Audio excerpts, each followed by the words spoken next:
Welcome everybody, episode 5 of From the Ground Up. Today we've got a very special guest, Charles Bushe from DevComms. He's the Southern Area Managing Director. DevComms are a political stakeholder and engagement consultancy. I think I'm just going to hand it straight over to Charles to explain. Give us a bit of an idea. Yeah, it's quite a few words we pushed together there. What it means is we help our clients to achieve whatever their aspirations are in the planning and property world. So it's about relationships, it's about people, and it's about engagement. So we work with our clients to engage anyone that's interested in a planning application. So we'll consult communities, we'll talk to politicians, we'll talk to the media, we'll talk to local residents, and it's about the non-technical side of it. It's, like I said, it's about the relationships and it's about the people.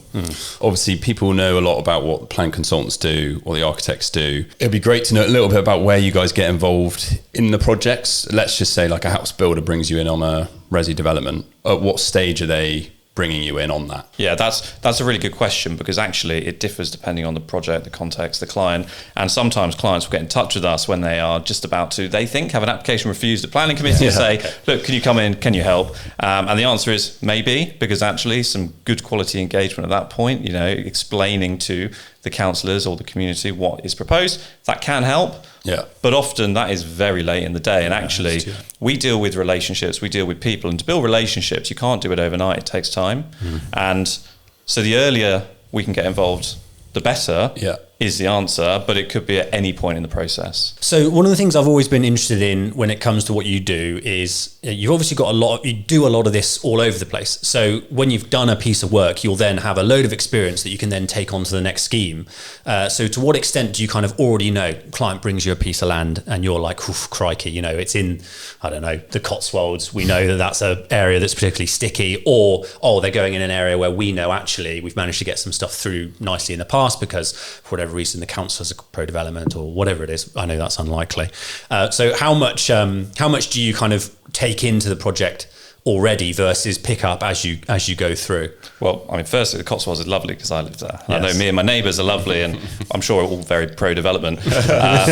But no, it's a really, really good question, because actually it's kind of baked into the DNA of DevComms that we believe in a regionalised approach. And what I mean by that is that we have regional teams who are actually based in the areas they're working in, because it's so important doing what we do. Like I said, so it's a relationship business really that we operate within, and we need to understand the dynamics of an area. We need to understand local community priorities. We need to know the dynamics of the local council. So it's not that we're going to base ourselves in London like others do and say we cover the whole country, but actually we have teams on the ground that understand what they do. And then beyond that, of course, you know, there's a lot of research that then goes into looking at the individual sites as well to put it within the context of which probably will already be familiar. Do you get the situations where people come to you considering multiple sites, and they might come to you and say, look, we've actually got a couple of different options we could go here in this area, whether it's this local authority or something, you know, and are they saying, what do you think the local reaction to this development would be versus this?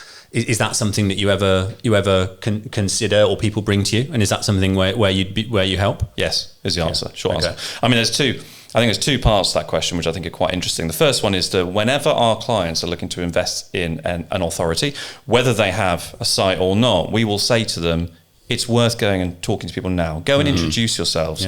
Because like I said, it's about relationships, and, you know, it's a two-way thing. We want to have good relationships with all those key stakeholders. We want to understand what they think, because actually, of course, it's much better for our clients if they can try and present something to a local authority, to a community that people actually like. So that's the first thing.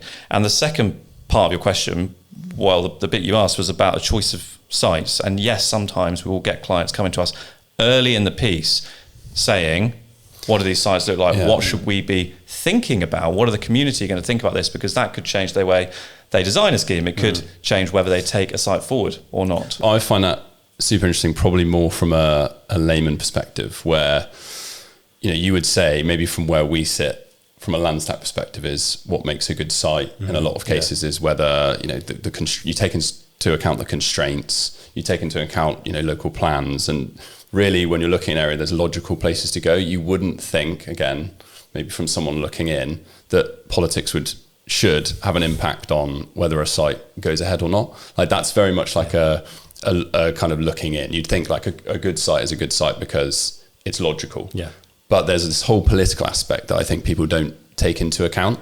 And I know that's where you guys come in, but I guess what would you say? Like, would you say that's a good system where politics has such a big sway on sites actually coming forward? Like, it could be a good site, but actually, there's a council who's like, absolutely not, that's not happening. What people need to remember is that politics often is essentially a summary of what local people think. Yeah. Because people say, this politician or that politician doesn't like the site. Often it's actually because the local community don't like the site. Okay. So actually, from our perspective, this is where I talked about getting involved early in the piece and really understanding the dynamics of the local area, because you need to be taking that into consideration when you're looking at sites. You need to be engaging with the community. You need to understand what they care about, because actually that's going to influence everything through that process. Yeah.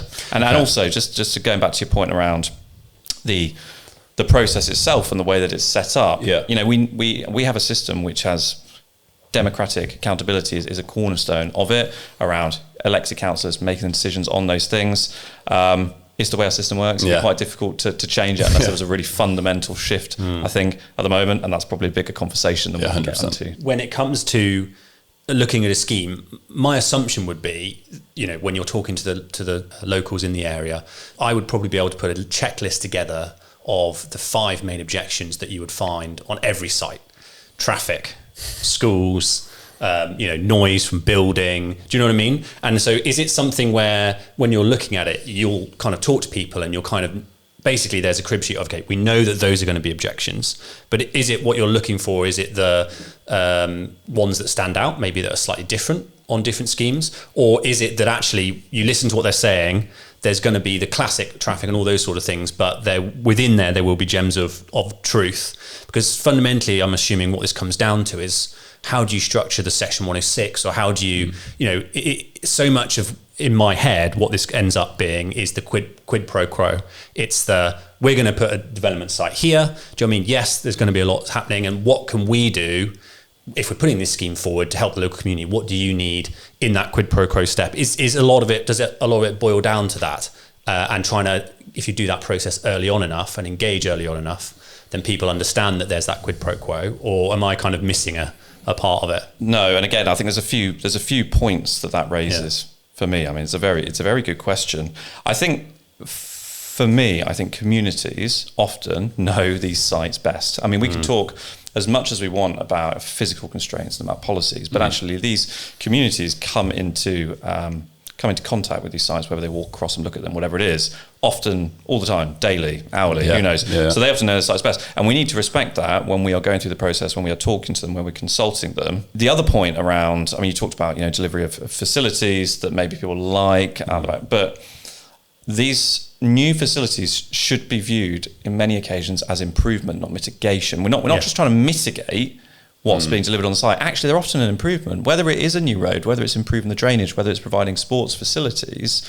I think sometimes we get a little bit sucked into this idea that all we're trying to do is stop it being bad, whereas actually that is not the case. And we've often got a really positive story to tell. We are, we're delivering new sports facilities and a new road, and to enable that, there'll be some housing as well, which, by the way, is a really good thing because it provides new housing for local people as well. Yeah. So it's a really positive story. And I think sometimes people do get a little bit sucked into this idea, actually, no, it's just negativity and we need to try and address that. But it's not the way I view it. I think it's a really positive story to tell if you get on the front foot and you engage properly with communities. What's the thing that we maybe don't think of then? Because when I, let's take again, we're always going to come back to Gloucester and Cotswolds because it's where we are. But I look at Cirencester and we've got a large development down the south end of it. And I know for a fact that there's probably some junction improvements that have gone in there. They have done some roundabout improvements. Yeah, roundabout improvements. Yeah. And so chaos on. But for a few weeks. Well, a few months. Can you speak to what is it that gets people going from that point of view? If it was happening around me, what facilities? Roads are roads, right? I get the traffic argument, but I'm not convinced that residents are super up in arms about roads. Obviously there's an aspect to it, but I feel like there's more to it. And, school places, green space, is one that I could get behind. What would you see as kind of, do you have any idea about what maybe some examples of things that have worked very well? What moves the needle kind of thing? Yeah, what moves the needle? And I mean, is it as simple as hospitals, traffic, and schools, or is there more to it? Again, a very good question, and the answer is everywhere's different, and this is where, For example, if you're looking at bringing forward a site which is within maybe a neighbourhood plan area, often as part of that neighbourhood plan process, they will have gone through and they will have consulted the community on what facilities they'd like to see. Yeah. So actually, if you're looking at what you can deliver on a site, it's good to refer to that and say, what does the community actually want? Not just what can we fit into the site, but actually what do they want? Yeah. Because you're right. And again, going back to roads, often there's no getting away from it. People do see that as mitigation because there's going to be more cars, therefore, improvements to junctions or new roads, whatever, is going to help with that. But actually there is stuff in there, whether it is, sports facilities are a really good one, but it's about looking at the local community, and there might be a local scout group or there might be a local school or whatever. And actually they're really going to benefit from some new facilities, which otherwise they're not going to get. Because that's the thing. It's very difficult. A lot of these things, they do cost a lot of money and they take up space. So actually, you need maybe a new development in order to deliver that for the area, and that's a really positive story. Did we want to just talk about a bit of an example? I don't know if you want to go into the Oxford United Stadium piece. I just find that really interesting. I did a bit of research, surprisingly, on it, and I think the interesting thing from my standpoint was a stadium's it's very different to obviously a resi development, because you've kind of got supporters there already who are supporting Oxford United. And by the looks of it, you kind of did quite a big piece on almost rallying the silent majority of people who are supporters of Oxford United, want the stadium, but a lot of those are obviously probably more quiet. And I think you find a lot of the time supporters of development are probably more quiet than the ones who are opposing it. I think it's a truth that it's way easier to be negative. Yeah. And I think we're driven more by objecting to than going, oh, great job. Great I think idea. that's a great idea. Yeah. I don't think humans are driven to want to go online and submit a form that just says, I think this is great. But I think that was a good example of what you guys do, which is almost the work that maybe no one really sees that has gone into that. You see all of the planning documents and all those sorts of bits, but actually the work that you guys did, which was the hard legwork of going and finding the supporters and rallying them and going, look, actually this is a great idea because X, Y, Z. Can you talk a little bit about that as a example of, I guess, what you guys do and what you've kind of been saying? I think there is a big push within the industry to try and draw out the silent supporters that you talked about, because you're right, people are very motivated to say we don't want something, possibly less motivated to 100%. Say we do want it, but we know there's a lot of supporters out there for lots of different things. Oxford United is a very good example because you have a supporter base who are already very motivated. They love their club. They want a new stadium. But our job with something like that's such a big scheme. Our job is to make sure that we are engaging, consulting with everyone that's interested. And there's lots and lots of different stakeholder groups with a project like that, because you've got the sort of the wider community in Oxford who are interesting, which, by the way, was in a different local authority area as well, which is an interesting thing. But you had the community in Oxford, you had the community in Cherwell, which is where it was, you had the local residents around the site, you had local community groups, you had local sports groups, you had politicians at all different tiers, right up to government, because it's quite a significant thing, and then you had supporters. They're all different groups with very, very different priorities, feelings, thoughts. So we need to do a comprehensive job of making sure we engage with all those people. But you're absolutely right in what you said at the beginning, that there is already a very motivated group of supporters for a football stadium, which is perhaps a bit different to other things, but we need to make sure we consulted everyone properly. I think it's just really interesting because you just don't hear about that sort of thing, the whole almost getting communities together, and maybe people being more aware that there are consultations and all these things that go on, neighbourhood plans, whatever it be, to actually get involved, have a say. Well, it's such an important part of the process, right? Because I think the problem, so much of what I see, especially when you look at people objecting to schemes, people are getting outraged about stuff that's been allocated in local plans, and you kind of want to say like that in some ways the whole process isn't working if people are kind of finding out about, there's a planning application gone in for this is going to happen. It's like, but there's been a whole process that's happened, where you could have objected and so on and so forth, and could have put your point through. And I point back to some of the previous government's legislation, the Conservative government, where they were looking, until they shot it down, at making outline applications automatically approved on allocated sites.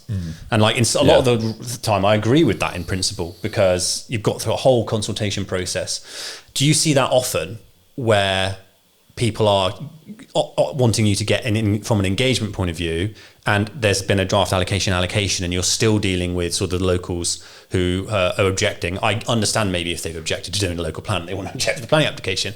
But I suppose my question is, how do you think the process works? Do you think the local plan process and the engagement works the level it needs to, or do you think that you still find a massive increase in objections when you get planning apps on allocated sites? A big part of our job often is educating people on the process, because if we are working on a reserve matters application and we go and talk to a community, they might not understand what the difference is between an RMA and an outline and a detailed application. They might not understand how that differs from a neighbour plan consultation or a local plan consultation. So education is definitely a big part of what we do. And we do see as well an element of consultation fatigue, where people think, well, hang on, I gave my comments to this site 5 years ago and 4 years ago and 3 years ago. And here we go again. So again, we need to sort of understand that, and then we need to engage with them in the right way. And we've talked a lot about the fact that you do attract opposition often with these sites. They can be controversial, but actually we take the view that you need to go to where the people are. And what I mean by that is, if we go and stand in a town hall and do a consultation event, which by the way is very important, it's very important to do that sort of thing. But if we do that, you often get a certain demographic of people, a certain type of person coming to that. If we put things on social media to consult people, again, you're capturing a different group. And we will also do things like, we'll do workshops and go into schools, and we'll consult the business community and all those different things, because if you want to get a truly representative 100%. Response, and actually when we talk about things like silent supporters who do exist, you need to put in the legwork to find them sometimes, to draw them out, but you need to do the right approach, and you need to go to where they are, because I think about myself, for example. There's a lot of people who, let's say, busy people between the ages of 30 and 40, maybe they've got children, probably got full-time jobs.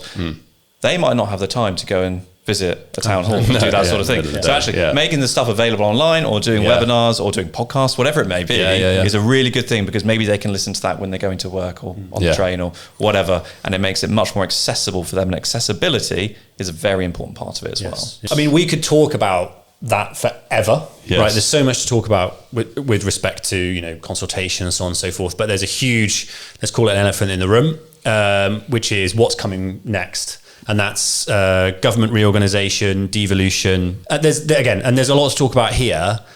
Obviously, we've got the expert in the room. So what I was hoping is, could you give us a sort of how we could say 30 seconds referring to me? minute. Or? No, I'm not referring to you, unfortunately. I'm referring to Charles, obviously. Could you maybe give us a little bit of a just 101 of what's coming? So could we touch on maybe a bit of because a lot of it's happened already, and maybe a little bit on devolution, so government reorganisation, devolution. Maybe give us the cliff notes. Yeah, sure. 30 seconds is quite a challenge, because there's a lot going on at the moment. But the headlines are local government reorganisation and devolution, and they are two separate things, by the way. And I think there's a little bit of a lack of understanding at the moment still within the industry. People know stuff's going on, but they don't necessarily know what it means. Local government reorganisation is the unitarisation of the existing local authorities. So we have a system at the moment in this country where a lot of England is covered by two-tier local authorities. So you have county councils, and then you have district or borough councils sitting underneath them. Those areas, the government wants to abolish two-tier local government arrangements and replace them with unitary authorities. We already have unitary authorities. You probably are aware of a lot of them: Buckinghamshire and Wiltshire and Somerset and places like that. Yeah. Also in London, the London boroughs are all unitaries. But that's what the government wants to ensure. The whole country is unitaries rather than two-tier. So that's local government reorganisation. Okay. The devolution part of it is more about the creation of new combined authorities or strategic authorities. And again, they already exist. Yeah. We've heard a lot about the Greater Manchester 100%, in the news a lot. Authority. Yeah, absolutely, because of our new Prime Minister, but also Liverpool City region. There's the west of England. There's West. There's quite a lot of these already. The government would like to have universal coverage of the country, so the whole country covered by combined authorities, which will be a layer that sits above the local authorities. Many of them will have mayors. There'll be mayoral combined authorities, but not necessarily all of them. Yeah. So, in summary, new layer above, which is combined authorities. There are already some. Below that, unitary authorities. Yeah. Okay. I think it's very easy to look at this and go, so how's that going to affect? Like, let's say you've got a site. How's that going to affect my site? If you're doing anything in the short term, within a year or so, you might not necessarily see too much change. But in the long term, it's going to be so important, especially for any of the large stuff that's coming through. because you're going to have sites which potentially were sitting in an individual local authority, had an individual local plan, and they were assessed on the merits of that sort of the individual local authority constraints that were happening. And those will then be kind of taken into a system where they sit not just in the context of an individual local authority, but actually in the context of a larger area. And so much of when we speak to a lot of the large house builders, and I know some of the guys at large house builders definitely think this, is that these are guys that have been in the industry for a long time, so they know when there used to be a much larger plan system where plans were built, regionally, and they go, well, we should be doing more of that. And I think I agree so much with that, because if you look at the big changes that the Labour government made, and they changed these housing numbers, and these housing numbers have come onto these local authorities, and by the way, you now have to deliver this, and they've got to do that in the context of their own small area. When if you look, I look at Gloucester, because it's close to us. I look at Bristol. Bristol is massively constrained. All the green belts in different local authorities, they should be working together to deliver the housing numbers they need to as a region, and the same with Gloucester. And so I think this is I'd be very pro this push. I think it's a very good idea for if you're serious about building the number of homes that Labour want to build. I suppose I'm just literally spouting here. So what's your what would you say? I mean, would you say it's I guess question then to bring it to you would be what would you say the impact's going to be? Is it going to be good? And I suppose, from my point of view, good would be building more things, right? But is it going to be good for that? And then what would be the challenges maybe that people are going to find? Yeah, I mean, that's a massive question. I know, it's a massive question. And we are going to have these new spatial development strategies, the new SDS, which will be mainly owned by the combined authorities and brought forward by the mayors, but they will cover bigger areas, and the government's very keen on bringing forward these SDSs, which should help to look at sort of larger scale, so sort of more high level, where's infrastructure going to go, where's growth going to go. And that should be a good thing. But I think if we look at the drivers behind the decisions that the government's made on LGR, so going back to local government reorganisation for a minute, a lot of those drivers are about unlocking growth and supporting house building. Yeah. And Gloucestershire is a really good example, because there were 3 options on the table. There was an east-west split option. There was an option with an expanded Gloucester city and a sort of a donut around the outside. And then there was a one Gloucestershire option, so the whole of Gloucestershire. The decision the government made was to go with the whole of Gloucestershire as one combined authority. And a big part of that was because the Gloucester Cheltenham, I think they call it the functional economic and housing growth area, basically that area that links the 2 areas. They wanted that to sit within one authority, because that is such a key driver of growth in Gloucestershire and with Cyber Valley, etc., that they wanted it within one authority. And that gives a good insight into some of the key drivers sitting behind these government decisions. And by the way, we've seen this in a lot of places in terms of Devon with expanded urban areas. Yeah.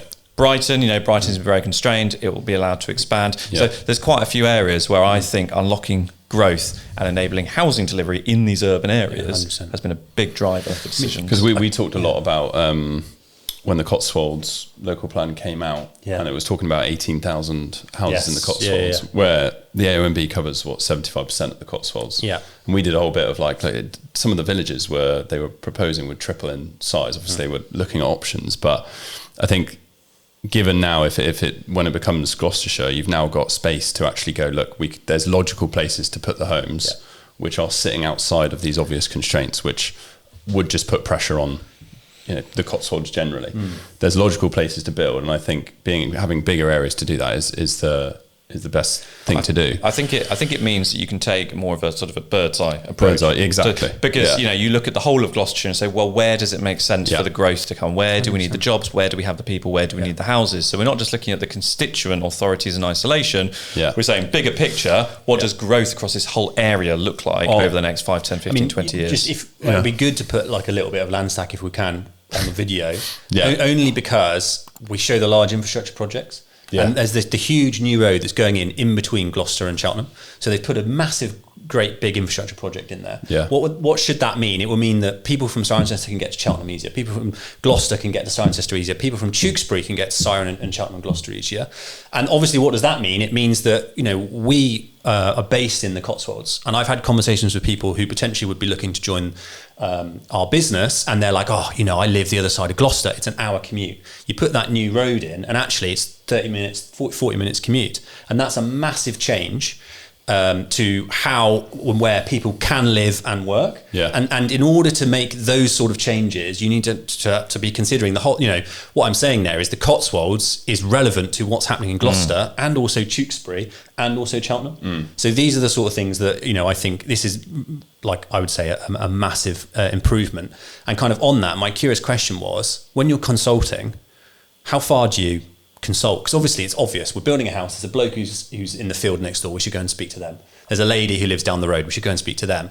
But to what extent, especially if you're going pro, do you actually think, well, hang on a second, we're putting in, maybe if it's like a commercial development, surely you need to be thinking about, well, there's a town down the road where they're going to be able to put in a new, let's say Waitrose, I don't know, maybe a Lidl, whatever it is.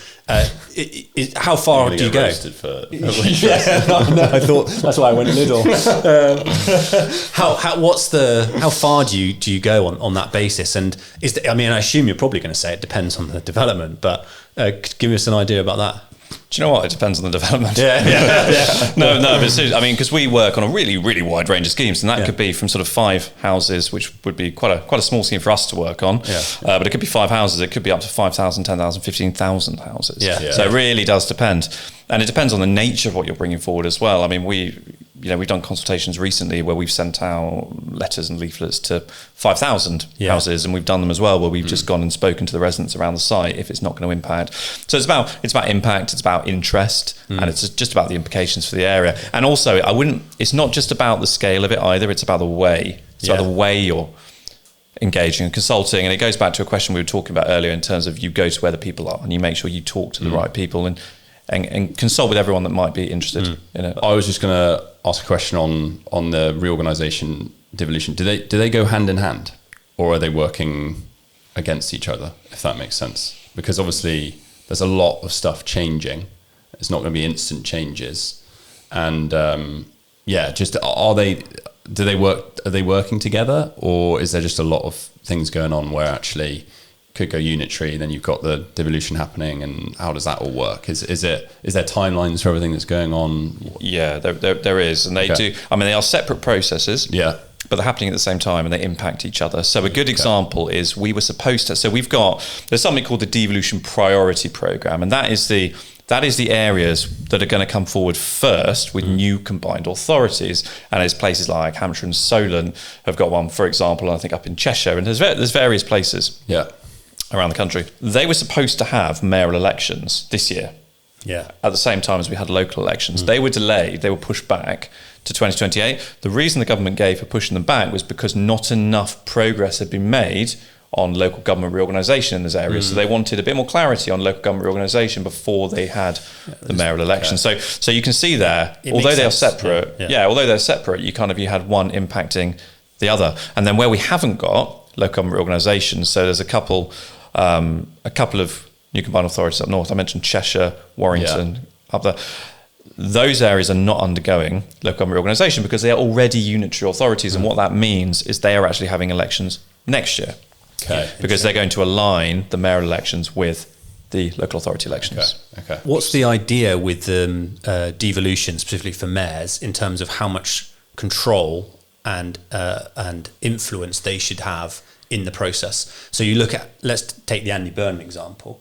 I think your layman would think, God, what a great mayor, did a lot for Manchester. Manchester's booming, quite a lot of development happening. How much of that can go to actually is he pulling levers? Is he doing things there? And is the government's plan to allow them to do that? Because obviously this whole plan process will be the combined authorities, which in theory will be making those plans, right? So how does the mayor versus the combined, how does that sit? Is that something that's been agreed yet? I think the landscape on that is changing because what I think is it's probably going to be quite a good time to be a mayor with Andy Burnham as the Prime Minister because we're already going through the process of devolution where these let's talk about mayor or combined authorities where you have a mayor, and if it's the responsibility of the combined authority to put together a spatial development strategy, then the mayor will have a lot of impact, a lot of influence in terms of directing where growth might go across that wider area. They also might have call-in powers, for example, so that if there's a controversial application, they can call those in. But I think a big thing to keep an eye on is where the government might double down on devolution now, because they're talking about maybe giving mayors powers to take extra money in business rates or take a slice of income tax, for example. So there might be a case where these mayors are getting more powers and more money over the next couple of years, and they can do more stuff with it. So that's why I'm saying it's probably quite a good time to be a mayor, because I think and a lot of Andy Burnham's political instincts, I think, are driven by his experience of being mayor of Greater Manchester. So I think that's going to influence a lot of his thinking, and therefore will probably go down the chain to the current couple of mayors. It's really interesting, actually, because I think it does make a lot of sense. I mean, am I right in saying business rates have generally been set nationally? Right, there's a sort of a national formula. I think that's right. And then because there was a huge change. Not a business rates expert, but yeah. No, but I think that's the case. And there's been a whole thing about it. But the logic of giving local areas more control, and the idea that the mayor can call it in as opposed to, I assume, Secretary of State, right, does kind of make a lot of sense. You know, you could... there's regions of the world, your Manchesters, your Liverpools, right? Especially if there's combined mayors there, they are, they're going to be booming growth. But you've got a question to ask about whether your Cornwalls and so on, are they going to want to take the same approach? Potentially not. They're going to have a very different approach. And so it makes sense to have regional powers being able to have a large influence over what they want to be able to do. Question I suppose I've got is, do you think that will lead to very different approaches taken in different parts of the country? What's your kind of expectation with that? Do you think it'll be a political thing? So do you think that, because mayors, I assume under the same process, will be party affiliated in some shape or form, although traditionally they haven't been as partisan as maybe Andy Burnham. General consensus was he wasn't. He's obviously a Labour mayor, but I don't necessarily think he was like as Labour as an MP would be. What's your opinion? Do you think that you'll see dramatic differences then? Do you think you'll see, wow, bloody hell, this mayor's taken a grip and has gone heavy pro-development, this mayor has gone massively anti? Is that something your expectation is, or what would you say? Yeah, I think we'll see differences in different parts of the country. What I do think is that where you've had, so if you've got a new unitary authority being created out of 3, 4, 5 different local authorities, borough district councils, I think this might allow an element of more regional identity to evolve, where, to go back to your example, it's not just Cotswolds anymore, it's the whole of Gloucestershire. And actually, possibly parts of Gloucestershire don't feel closely aligned. They're quite a long way away geographically. But actually, maybe it's going to allow a new identity to flourish, and a mayor, granted, Gloucestershire will be an authority and a mayor would sit for the combined authority, but that might allow that identity to spread a little bit, which could be quite helpful. One of the interesting things I've heard about sort of local government reorganisation is that it's cheaper fundamentally you're combining, let's say, 4 local authorities into one, and there's a huge amount of processes that are duplicated across those 4.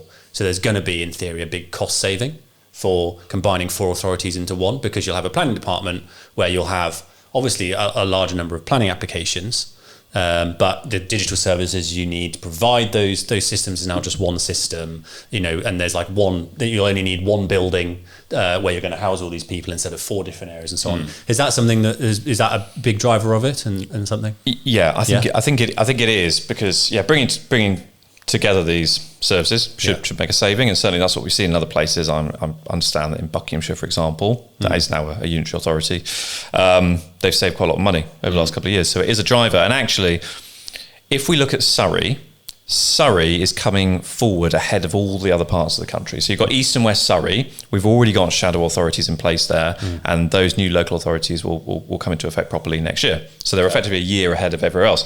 The big driver that the government gave, and the decision there, was about the financial resilience and stability of that area, because some of the local authorities were having really serious issues. I mean, you probably heard about Woking, for example. I think the government gave them about £500 million as part of the deal. Because they had big debt issues, and there are other issues in Surrey. So 2 things. Yes, part of the the rationale behind this is to make sure places are financially sustainable for the future, and also bringing these services together should, in theory, save some money as well. Yeah.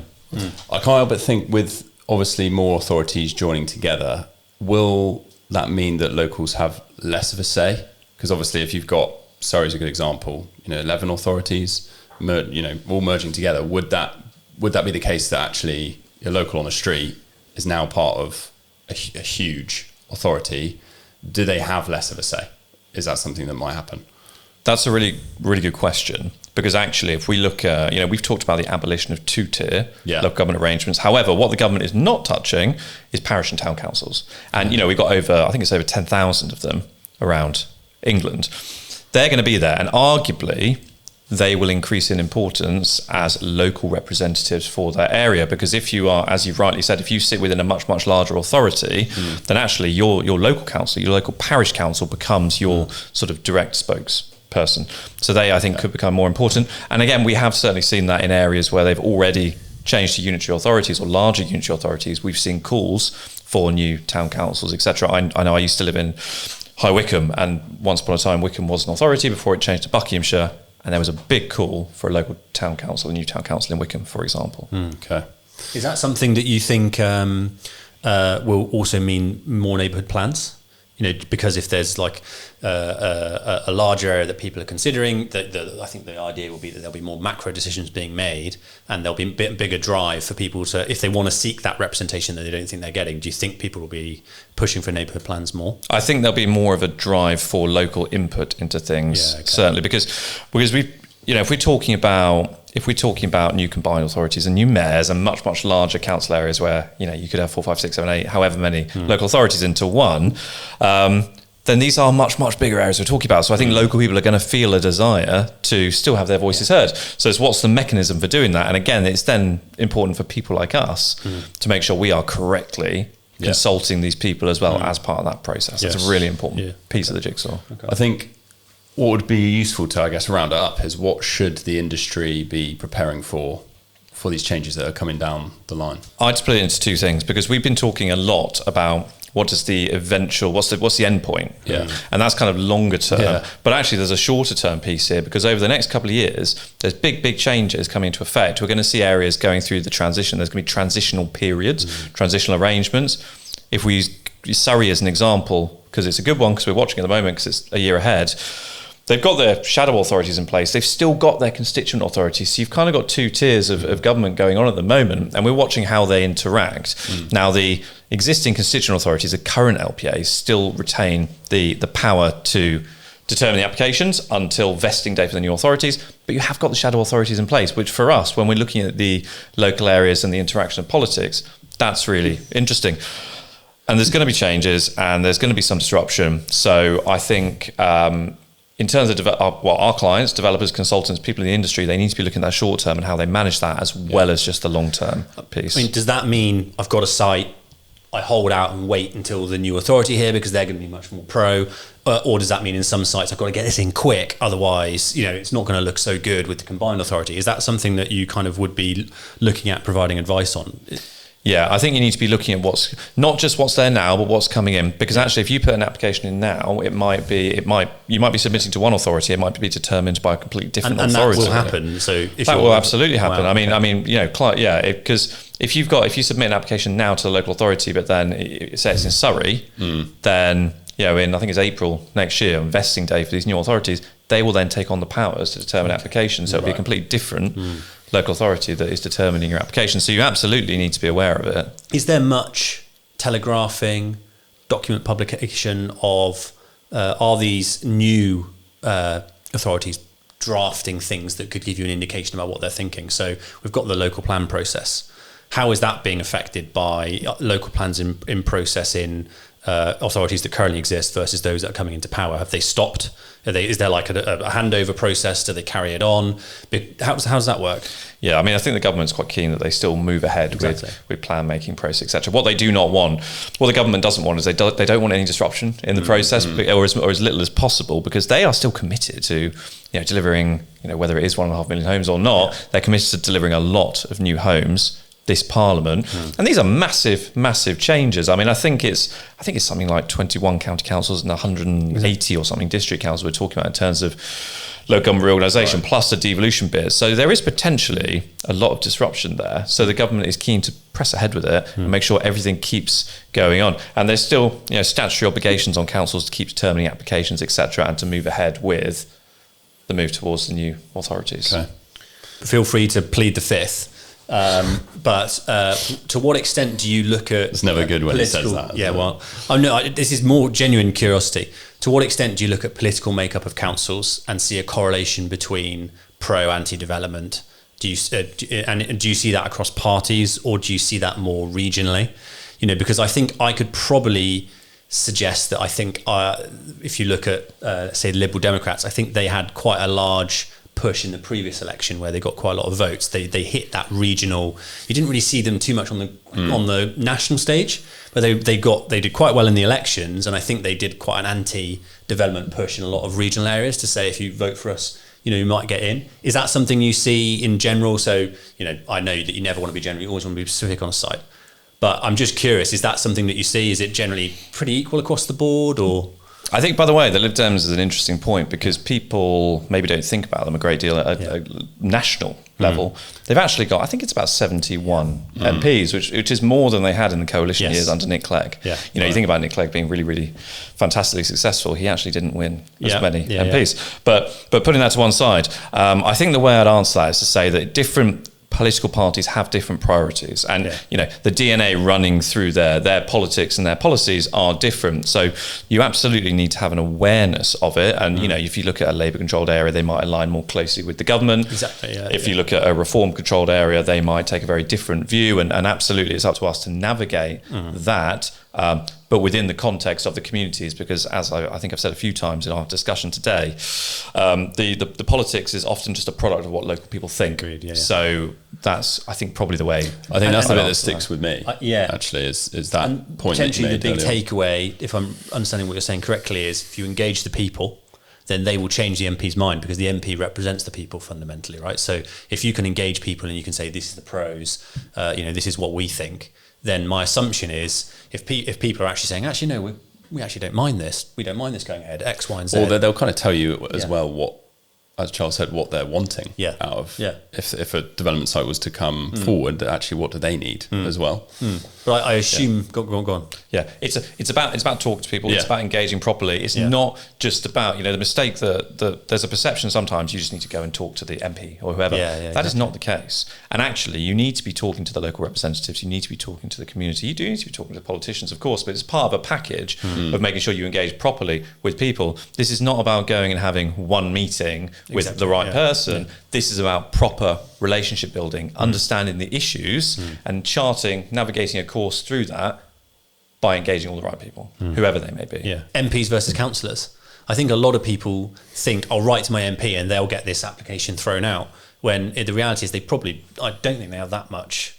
They can't do too much, can they? Unless it gets to the point where you're going to the Secretary of State and, however everything that gets there. The people that you want to, if you want to impact your local area, your local elections are far more important than the national MP elections from electing people that will actually decide things. But I think I would say, if I talk to, my mates, not the most politically active group of people, but they would probably be way more inclined to vote in a national election. In a local election, they might vote, but I don't know if they'd be able to tell me why they vote a certain way or another, if that makes sense. Yeah, and I think this goes back to the education point, that we need to explain to people the process a lot of the time, because you're right, it's local authorities, it's local councils that have responsibility actually for determining often how your local authority looks, how it feels, what's built where. And I think a lot of people don't understand the way that works. So actually, in that regard, local government reorganisation is a really good thing, because it really simplifies the system. Rather than having a county council that does one thing and a district council that does the other, we've just got one council that does everything. Yeah. And I think that is one very positive thing coming out of this, that in terms of people's understanding of what councils do, makes life a lot easiar. Yeah. And it pushes it to the front of the news as well. Yeah. Very good. Right. Okay. So on a bit of a pivot. Yeah. Sorry, you've been keen to get onto these, haven't you? I was going to go through the more light-hearted route. Basically, we do this quite often, Charles, is we go on Reddit. Dangerous. Yeah. Always dangerous. But it tells you what the people think. Yeah, exactly. Maybe a certain segment of people. We're talking about what the people are thinking. Reddit is the best for that, like you said. So I'm going to fire some out there. We'll all get involved. Yes, fine. But yeah, some of these are some interesting ones here. So the first Reddit question we have is, what are the most common reasons developers lose trust? I think it's approaching consultations as a tick box exercise. Yes. You know, I think the developers have a really, and representatives of developers, anyone in the development industry actually has a really tough job to go and talk to people, because people just don't trust the industry often. So a big part of what we do is about developing that trust. So engage early, engage properly, go and talk to people, show them your face. Yeah. Don't just do one meeting over a computer, because that doesn't do it. Awesome. Okay, next one. Whose voices are missing from the consultation? Public meetings can be dominated by older homeowners, while young people, renters, and those who might need the proposed homes are often less visible. So yeah, whose voices are missing from the consultation? So I guess how would you get? I guess it's kind of talking about the silent majority that we were talking about earlier. And you can speak to a lot about what you do at DevComms. Is kind of, that's the whole idea, right? Is that, you know, a lot of what someone would bring you in for is, let's get the silent majority to actually contribute. Yeah. So I think that it's about going to where people are. So it's about, you know, who are we trying to talk to and where are they? Because some people will come to a town hall on a cold, rainy Tuesday evening and come and talk to you. Other people won't. Other people are on social media, or they're listening to podcasts on Spotify or whatever it is. And we need to make sure we engage with all those people, because it needs to be representative and it needs to be reflective of what local people think. And actually that helps us to draw out those people who are supportive, because there are lots of people who will support development proposals, but maybe they don't realize they need to tell you that. So you need to go to them, you need to speak to them, and also it needs to be accessible to all people. We need to give everyone an opportunity to comment on these proposals. So it's not just taking the route of just going and standing in the town hall. It's actually a lot of different methods of engagement to make sure you reach all those different people. Listen to From the Ground Up podcast with Charles Bushe. There we go. There we go. Okay, how should developers challenge misinformation? This is a loaded one. So let me give you a bit more. So once an incorrect claim is taken hold, a defensive corporate statement can deepen suspicion or spread the claim even further. Ignoring it can allow the false version to become accepted locally. Yeah. So I mean, do you want me to maybe... I know a lot of stuff you see, pitching. I will say online and in comments, we see a lot of brown paper bag, right? Yeah. That's and people will chuck that around, right? Where, and I'm not going to maybe, from my point of view, I think it's quite unlikely that you would have that in this day and age. Maybe a little bit, you can't say no, never. But I see a lot of that. And then you obviously then see a lot of the other things where potentially people are saying, oh, it's this development will have this impact or this impact. Is that something that you see? I suppose it would be, if you don't consult, then you've got a stronger chance of things like misinformation happening. What would I suppose that's what I would say, but go on. Yeah, I actually think I'll answer this in a slightly different way, which I think is about, we need to champion our industry a bit more, because actually you're right, there are some sort of negative things that are thrown around, particularly online. And actually we've got a lot of positive stuff to say, and people don't realise, you know, the number of jobs, the economic benefit, the number of houses, in fact we need houses, the new facilities that are provided. And often people don't like change, humans don't like change, but actually once something's built, people quite often like it. 100%. Quite often appreciate the benefits it provides. So I think as an industry, we need to be stronger in Completely agree. defending, in telling people the good story, and in championing what we do. Yeah, I think, look, I'd 100% agree with that. I always end up on the infrastructure side, HS2, Lizzie Line, the Lizzie Line. Lizzie Line. Goes everywhere in London, apparently. When the Lizzie Line was going in, it was a disaster. It was over budget. It was all this, right? If you speak to anyone about Lizzie Line now, it's great. Right, it doesn't go on strike when the rest of London goes on strike. If you're from where we are, you can get across London in no time at all. It goes all the way out to Reading. Do you know what I mean? Like, it's huge pros. Yeah. And yet, obviously, at the time it was being built, there was delays, all this sort of stuff. I think, you know, so much of development is short-term pain, long-term gain. And that's like the antithesis of what people who don't like change like. You know, they'll see you get all the negatives up front and all the positives, maybe not all, but most of them come down the line. They come down the line in the form of the area looks like a tip because you've got a building site. if you, especially from a green point of view, especially with B&G and things like that, I think there's a good chance that you'll end up with more green, more biodiversity from a lot of these developments than you would have had before. But you'll only see that in, God, it could be 5-10 years on some of the big schemes.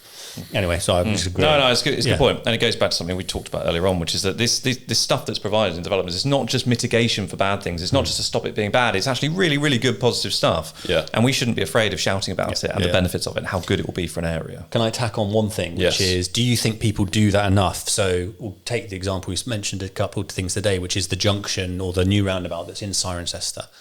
Should there not be, and I know sometimes people do this, they stick a sign in the ground saying this was funded by this development or something like that. Is that something that you think would is that, I mean, do you agree?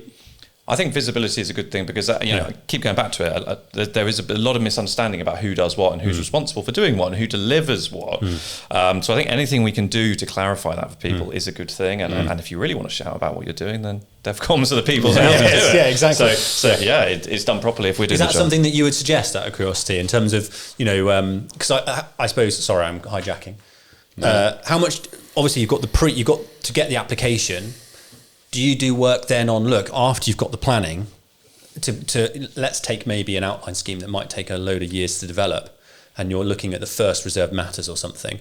Are you saying take an approach here where you're not just doing community outreach for this part of the phase, you need to be thinking about this for the rest of it as it comes forward as well? Is that something that you consider? Absolutely, because this is not engagement should be an ongoing process, and it should be a good, productive relationship that you build. So it's not just that you speak to people for one part of the process right at the beginning. It's actually something we do through, and we do it for a lot of clients on sort of those big strategic sites that are coming forward through local plans, where you have a lot of outline applications, a lot of RMAs.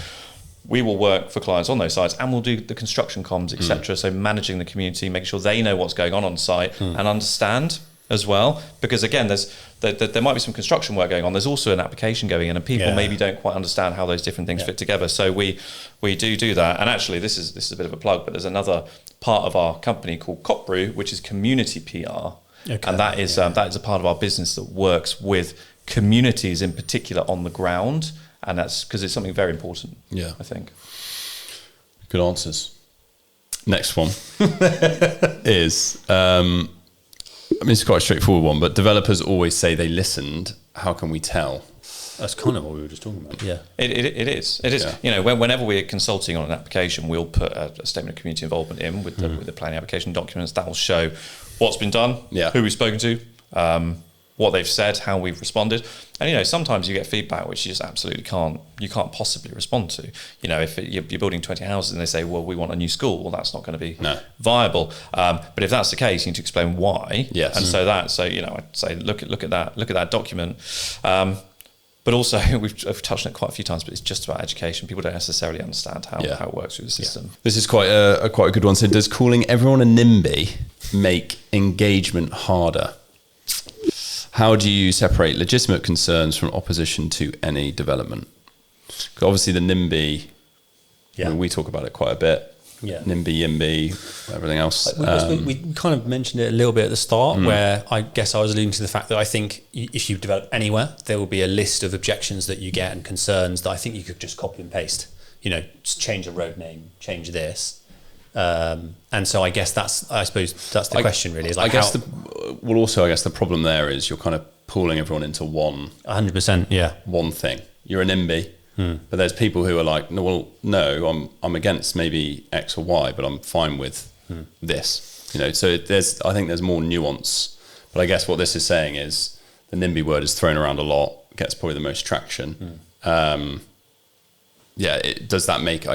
Does it make engagement harder? I think if you view everyone as NIMBYs, it's a very negative standpoint to start from. So for us, that wouldn't be sort of a productive way to start engaging with communities. And we don't want this discussion to be confrontation. And it can be. If local communities don't want you to build stuff, then it almost immediately becomes a confrontation. We don't want that. We want bridges. We want dialogue. So actually, I wouldn't say that. I wouldn't say people are NIMBYs. I'd say that they have concerns, thoughts, priorities, which we need to understand and we need to delve into. We need to take them seriously and engage with them and talk to them and try and overcome that, whilst also, often the loudest voices are the people that don't want something. So we need to make sure we are talking to everyone else and drawing out those people that do like it. Yeah. And then the last one, this is probably more a clickbait one, but what did the Clarkson's Farm consultation actually achieve? So on Clarkson's Farm, Jeremy Clarkson met local residents, put forward measures intended to address concerns about traffic, parking, disruption. But the restaurant application was still refused. I guess maybe something we haven't touched on is you could do all of this communication and talk to the residents, and you could still end up getting the application refused. I suppose, would you say Jeremy probably could have dealt with that if he employed you guys to do their job? Only because I think his approach was go in, tell everybody that they're Muppets. Yeah. I mean, he was probably, that's a bit harsh on him, to be fair, because I think he was making some legitimate points. He was, and the show did give, I think, a fair representation of kind of the problems with the system. But I suppose, what do you think? I think that some schemes, whatever consultation, engagement, discussions you have, will be refused. Yeah. You can still have a bad scheme, yes, and that still won't, whatever engagement you do isn't going to change the policy context within which the decision is being made. So it can happen, but it's absolutely right to do it in the right way, is what I'd say. And that depends on the scheme. So I can't give a one size fits all approach to it, but everything's different, and I think just the most important thing is to talk to people, and also it depends on what sort of company, what sort of developer do you want to be, because actually, reputationally, the people that we work for are people that care about what people think. They care about how they're perceived, because they want communities, politicians, whoever, 100%. To understand that they want to take it seriously. Yeah. They want to do things in the right way. They want to go about things in the right way, and they want to engage with communities in the right way. Yeah. No, I think I'd agree with that. And anyone, when you speak to a lot of these developers, especially those that we kind of talk to about helping them identify and find land and all that sort of stuff, they're trying to find and build things in the right place. They're and so much of what we think is we think there's a correct answer to where you should build things. When you combine all these things together, you're looking at a town. There's a way it should grow based on all these different conditions, the infrastructure, schooling, pipeline, sewers, and all that sort of stuff. If you kind of combine that all together, there's like a correct answer.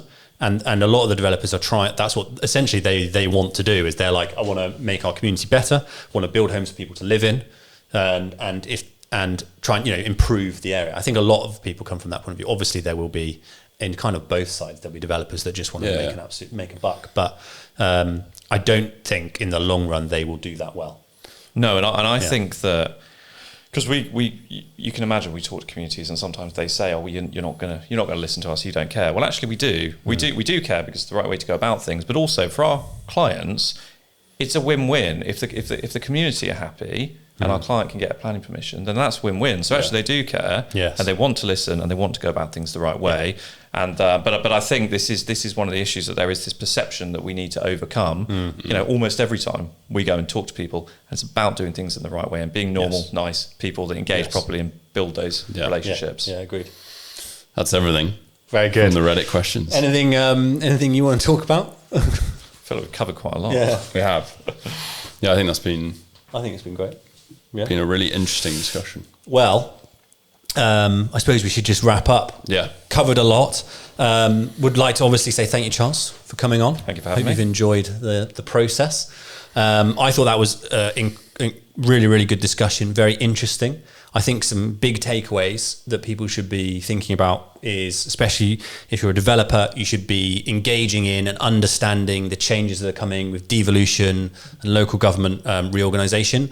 I think that will be affecting you, whether it's this year, next year. Yeah.